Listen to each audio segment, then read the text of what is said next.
बिस्मिल्लाहिर्रहमानिर्रहीम। इस टॉपिक को मैं पिछले में ही कवर करने की कोशिश कर रही थी, लेकिन फिर मुझे लगा कि इसको ज़्यादा टाइम की ज़रूरत है, तो इसको हम नेक्स्ट में करते हैं। ठीक है, अब हमने क्रोमोफोर की ले रहे हैं क्योंकि ये बहुत ज़रूरी है, इसलिए मैंने इसके लिए एक सेपरेट वीडियो बना रही हूँ। तो अब हम लोग एग्जांपल ले रहे हैं इथीन की और ब्यूटाडाइन की।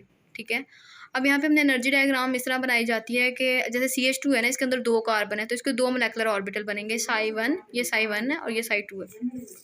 ठीक है, साई 1 और साई 2 दो ही इसके मोलेकुलर ऑर्बिटल बनेंगे, एक में हम बॉन्डिंग बना देते हैं, एक को एंटी बॉन्डिंग बना देते हैं। ठीक है, तो अब जब इसके अंदर 2 इलेक्ट्रॉन होते हैं तो वो पहले नीचे वाले को फिल करेंगे, तो नीचे वाला क्या हो जाएगा, हाईएस्ट ऑक्यूपाइड मोलेकुलर ऑर्बिटल, और ऊपर क्या हो जाएगा, लोएस्ट अनऑक्यूपाइड मोलेकुलर ऑर्बिटल। ये होमो है और इसका नाम लोमो है। और जब ट्रांजिशन होती है, ट्रांजिशन होमो टू लोमो के दरमियान होती है, इसलिए हम होमो टू लोमो का डिस्टेंस मेजर करते हैं कि इन दोनों के दरमियान कितना ज़्यादा है।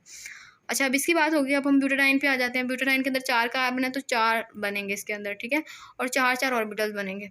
एक के अंदर कोई नोड नहीं है, पूरे स्ट्रक्चर सारे बॉन्डिंग है। ठीक है, सारे plus plus plus plus bonding है। यहाँ पे एक नोड होगी, आगे 2 नोड होगी और आगे 3 नोड होंगी। ठीक है, तो एक नोड का मतलब क्या है कि 2 तो बॉन्डिंग है, ये भी बॉन्डिंग है, एक नोड है, मतलब इन दोनों के दरमियान बॉन्डिंग नहीं पॉसिबल।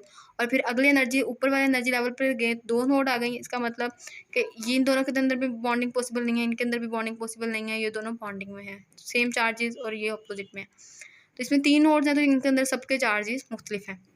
4 इलेक्ट्रॉन है, 2 यहाँ पे आएंगे, 2 यहाँ पे आएंगे, ये हाईएस्ट ऑक्यूपाइड मोलेकुलर ऑर्बिटल हो जाएगा, ये लोएस्ट अनऑक्यूपाइड मोलेकुलर ऑर्बिटल हो जाएगा। तो इसके अंदर एनर्जी डिफरेंस क्या हो गया है इसके मुकाबले में। अगर हम इसको, हमने ये देखो, मैंने इनको ब्लैक लाइंस के साथ दिखाया गया है, कंपेयर करके दिखाया गया है यहाँ पे। इसको ऊपर ऊपर वाले दोनों के साथ कंपेयर किया, एंटी बॉन्डिंग को ऊपर वाले एंटी बॉन्डिंग के साथ, बॉन्डिंग को बॉन्डिंग के साथ। तो यहाँ पे जो ये गैप था ये ज़्यादा था, यहाँ पे गैप क्या था, कम था।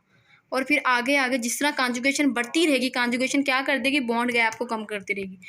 हम लोगों ने इसको क्यों कॉन्जुगेशन को इतनी डिटेल में पढ़ रहे हैं, ताकि हम इसको एनर्जी गैप से रिलेट कर सकें। कॉन्जुगेशन जितनी ज़्यादा होगी उतना एनर्जी गैप आपका कम होता रहेगा। कॉन्जुगेशन जैसे जैसे हमने देखा, यहाँ से कॉन्जुगेशन यहाँ पे बढ़ी है, तो क्या हुआ, एनर्जी गैप कम हुआ है। आगे और कॉन्जुगेशन ज़्यादा होगी तो एनर्जी गैप कम हो जाएगा। क्यों कम हो रहा है, तो due to conjugation energy gap decrease होता है, क्योंकि हमारे पास प्लेसमेंट पी ऑर्बिटल ज़्यादा आना शुरू हो जाते हैं दरमियान में ना। तो ट्रांजिशन हमेशा होमो से लोमो के दरमियान हो रही होती है, तो फिर क्या होता है कि उन दोनों के दरमियान डिस्टेंस कम हो जाता है, क्योंकि प्लेसमेंट ऑफ पी ऑर्बिटल ज़्यादा हो जाते हैं दैट। तो जब एनर्जी गैप, आपके पास कॉन्जुगेशन ज़्यादा होगी तो आपका एनर्जी गैप कम हो जाएगा। और हम क्या कहते हैं कि जब एनर्जी गैप कम होता है तो क्या होता है, वेवलेंथ बढ़ जाती है उसकी। तो उसकी वेवलेंथ बढ़ जाएगी, जिस वजह से रेड शिफ्ट अकर होती है। हम रेड शिफ्ट और ब्लू शिफ्ट को पढ़ते हैं। रेड शिफ्ट कहते हैं कि जब कोई फैक्टर आपकी वेवलेंथ को बढ़ा दे। मतलब आपने एक स्ट्रक्चर की एक्सपेक्ट की हुई थी, यहाँ पे आएगी, डबल बॉन्ड की आपने एक्सपेक्ट की हुई थी, यहाँ पे आएगी, लेकिन उसके अंदर कोई एक ऐसा सबस्ट्रेट लग गया है जो डोनेटिंग था, तो उसकी वजह से क्या हुआ है, तो यहाँ एक और डबल बॉन्ड प्रेजेंट था स्ट्रक्चर के अंदर, तो उसने उसकी कॉन्जुगेशन बढ़ा दी है। तो कोई फैक्टर जो उसकी वेवलेंथ को बढ़ा दे उसे हम रेड शिफ्ट कहते हैं। और जो उसकी वेवलेंथ को, कोई ऐसा फैक्टर है, विथड्राइंग ग्रुप लगा हुआ है, वो उसकी वेवलेंथ को कम कर देता है, तो क्या होगा, ब्लू शिफ्ट अकर होगी।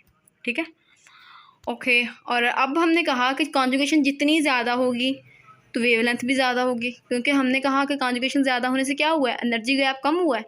तो अब क्या होगा, उसकी वेवलेंथ क्या हो जाएगी, ज़्यादा हो जाएगी।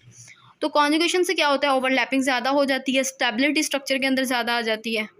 और हमें पता है जब कोई स्टेबल होती है तो उसकी एनर्जी वैसे ही कम होती है। ठीक है, ये सारे फैक्टर्स हैं, बहुत इंपॉर्टेंट हैं, बहुत इंपॉर्टेंट है। ओके, अब हम आते हैं ऑक्सोक्रोम की तरफ।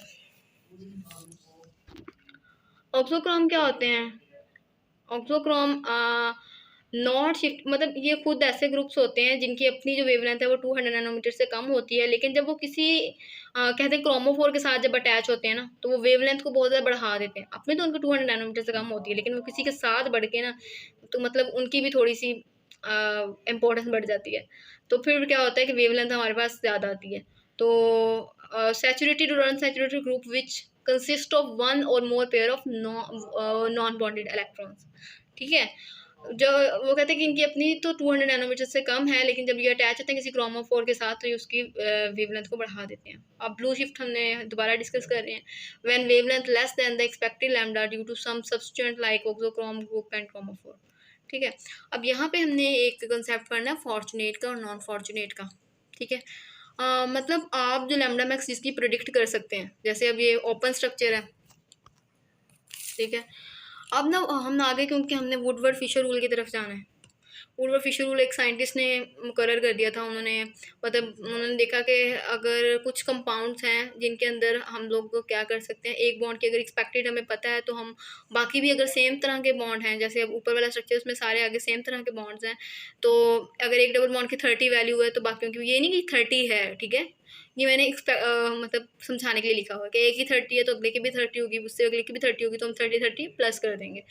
तो उन्होंने इस तरह से एक बनाया, एक रूल, उन्होंने एक टेबल आपको मुहैया कर दिया कि ये टेबल है, यहाँ पे ए साइक्लिक कंपाउंड होगा तो उसकी ये वैल्यू होगी, एरोमेटिक होगा तो ये होगी। इस तरह से हम उसको भी आगे अगली वीडियोस में देखेंगे। तो यहाँ पे लिखा हुआ है कि जैसे कार्बोनिल ग्रुप है, ठीक है, इसको alpha beta unsaturated carbonyl group कहा जाता है। इसमें आपके पास कार्बोनिल की जगह पे आर भी लग सकता है, एच भी लग सकता है, अमाइड भी लग सकता है, क्लोरीन भी लग सकता है, और एसिडिक ग्रुप भी लग सकता है।